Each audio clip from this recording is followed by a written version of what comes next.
Cái tài liệu này tôi xin phép được thâu trở lại và sẽ đề nghị cùng những người Việt Nam cái cách ăn uống, suy nghĩ như thế nào để cho cái thận mình nó khỏe mạnh, để khỏi phải gặp những cái chứng bệnh hiểm nghèo như đây.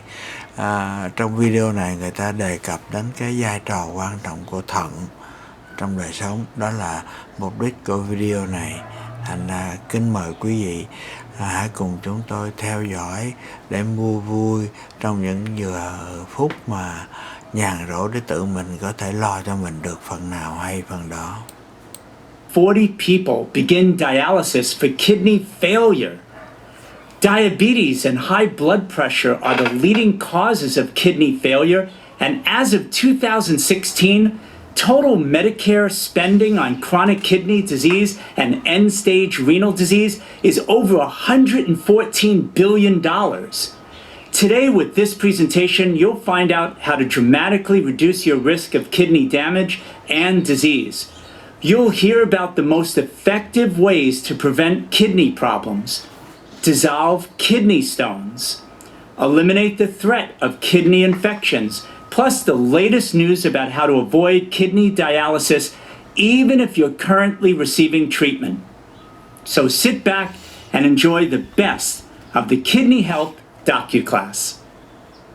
Why don't we talk about first the major functions of the kidneys? Let's talk about that first. Well, the kidney cleanses the blood. Very, very important. It balances the acid-alkaline relationship. It produces a hormone called erythropoietin, which stimulates the bone marrow to produce blood cells. The kidney has multiple functions. It's an extremely important organ. So the kidneys are filtering our blood basically all the time, and so they're trying to make sure that our acid-base balance is normalized, that we kind of keep the right pH ratio in our blood. On top of that, they're helping filter out, too much electrolytes and kind of balance all of that out. They have 120 to 150 quarts of blood that are pouring through the kidneys every 24 hours, or basically every day. So just a constant process of maintaining a certain electrolyte balance as well as a certain acid-base balance. And of course, they're filtering out toxins. Urination is a huge way that we get rid of environmental chemicals. So the kidneys are working on that as well and helping move that stuff out of the system. Well, most people who have kidney dysfunction don't know they have it. They may feel tired. Sometimes they have pain in the region of their lower back or their middle back. But in most cases, until the kidney disease is very far advanced, there are very few symptoms. You generally don't feel anything, which is probably why it doesn't get a lot of respect or attention. When you look at the Merck Manual of Medical Diagnosis, and you look under kidney stones, kidney failure, kidney disease, it says there's no noticeable signs or symptoms, which means you can feel absolutely fine, and then there can be disease, stones, failure actually happening within those organs. I think a lot of people don't realize that their kidneys are breaking down. It's kind of like the liver, and it's one of those things where they wait till it's too late, or they go in for some urinalysis and they see a high blood urea nitrogen level or a creatinine level. I think that a lot of the kidney situations that we're dealing with today are misdiagnosed, or the doctors are just not addressing the root cause of where the problem really lies. And you're seeing people that are bloating, they're retaining a lot of water. So what they go in, the doctor says it's the kidneys. They put them on antidiuretics, which is even worse because it's going to dehydrate everything else in the body. We're seeing chronic liver disease skyrocketing right now, same with fatty liver disease. We're seeing difficulties with diabetes and kidney disease go hand in hand. So if you have kidney disease, you most likely have diabetes. Diabetes, you're most likely going to have kidney disease. Probably two things, regular known diseases, cause the most kidney failure. One's diabetes. Diabetes causes artery disease. It causes artery blockage. So you get damage to the small little capillaries in the kidney, and the kidney basically gets under stress. It doesn't get nourished, and the kidney can fail and not do well. The other one is high blood pressure. The kidney is very delicate. There's a very delicate little thing inside called a glomerulus, and when it sees high pressure from the bloodstream, it can also be damaged and lead to kidney failure, where someone might have to go on dialysis or have a special diet or avoid certain things. So those are probably the two main things that nephrologists, kidney specialists see as a reason. There's probably a third category, which is autoimmune kidney disease, where the immune system is actually attacking the kidney and then causes the kidney to fail also. So the kidneys being blocked is a cause of high blood pressure. I had a very dramatic case of a lady that came to me.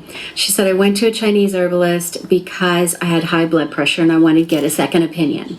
And as we know, once you get on the blood pressure meds, you're on for life and there's no cure. So she decided she was going to do something about it. And she went to the Chinese herbalist. He did a pulse diagnosis on her. And he goes, you have a kidney stone. Did her medical doctor even check? No, but I automatically check. Like, have you ever had any kidney problems? If you have hypertension, have you ever had a bladder infection? Have you ever had a kidney infection? Have you ever taken antibiotics? What people don't realize is even if you break open the stone, you still got debris in there. So this stuff comes out when you do a cleanse. And she's wanting to get the debris out, right? So he said it's going to take 6 months. And I go, oh, well, I think we can do it in 2 weeks. She goes, what do I do? And I said, well, we're gonna do this kidney cleanse, and you're gonna go on a juice fast and nothing but liquids for 5 days. So she did this, and she was reading a book by Louise Hay. And I said, don't be surprised if you feel emotional, right? And so she goes, okay, I'm prepared for that. Because Louise Hay says, if you're healing and you run up against a feeling like, oh, I shouldn't be doing this, or oh, I'm scared, that you should keep going and you should push through. So with her, what happened was she actually passed the stone in like 2 days. She passed it, but she had heart palpitations and she didn't know what it was. So she called me, she goes, I've got heart palpitations, I don't know, what's wrong, what happened? And I said, check your blood pressure. She checked her blood pressure, it was low. She was on blood pressure medication, it went low. And I said, you can't continue your blood pressure medication, it's too low. So she stopped her medication, she literally never had to be on it again. Many years ago, I had a young man come into my office. He worked at a dialysis center. So we're just chit-chatting like, professionals would do. And I just was talking about business. Like I said, why are there so many dialysis centers today? He said, Dr. Bob, there will always be dialysis centers. And I said, why is that? He said, because of all the different pain medications that people take. And they really take a lot of it, and it places a demand on their kidneys. Life as a conventional cardiologist is actually very easy when you don't have to talk about the things that cause the blood pressure issues or cause the cardiac issues.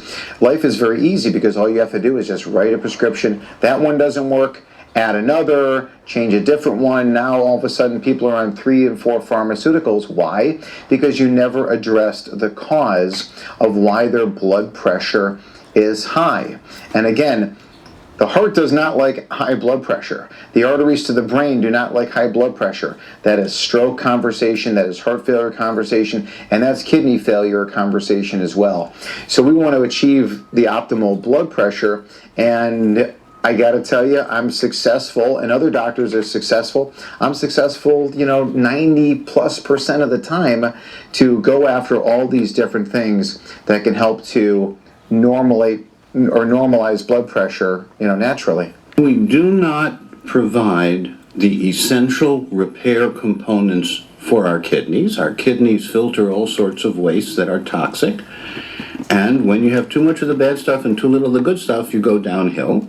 In the case of the kidneys, they go downhill relatively slowly, but too many people in midlife have lost half of their kidney function.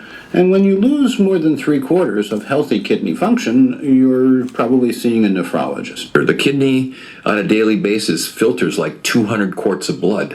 Like the blood goes through there, and it has to pull out if you've eaten too much salt, or you've eaten too much of this or that, or the liver is, you have proteins that discharge nitrogen, and you have to get the nitrogen out of your body. So the kidneys are really important in keeping balance for this thing. Kidneys are also important in blood pressure control. There's a hormone made in the kidney called renin, which has to do with blood pressure. Kidneys also control how much blood gets made. So erythropoietin is made in the kidneys. So these are things that are functions in the kidney, and even vitamin D. Vitamin D is activated by the kidney.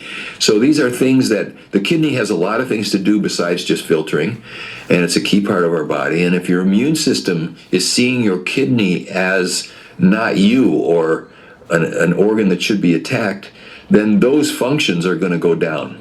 So these diseases come about from, oftentimes, it can be related to infections. A lot of people with Lyme disease get autoimmune. A lot of people with heavy metals get autoimmune. People with leaky gut get autoimmune. Some foods can lead to autoimmunity, which means the immune system gets turned on in such a way that it is seeing our own tissue as foreign, and that it goes after it. It attacks it. It causes inflammation.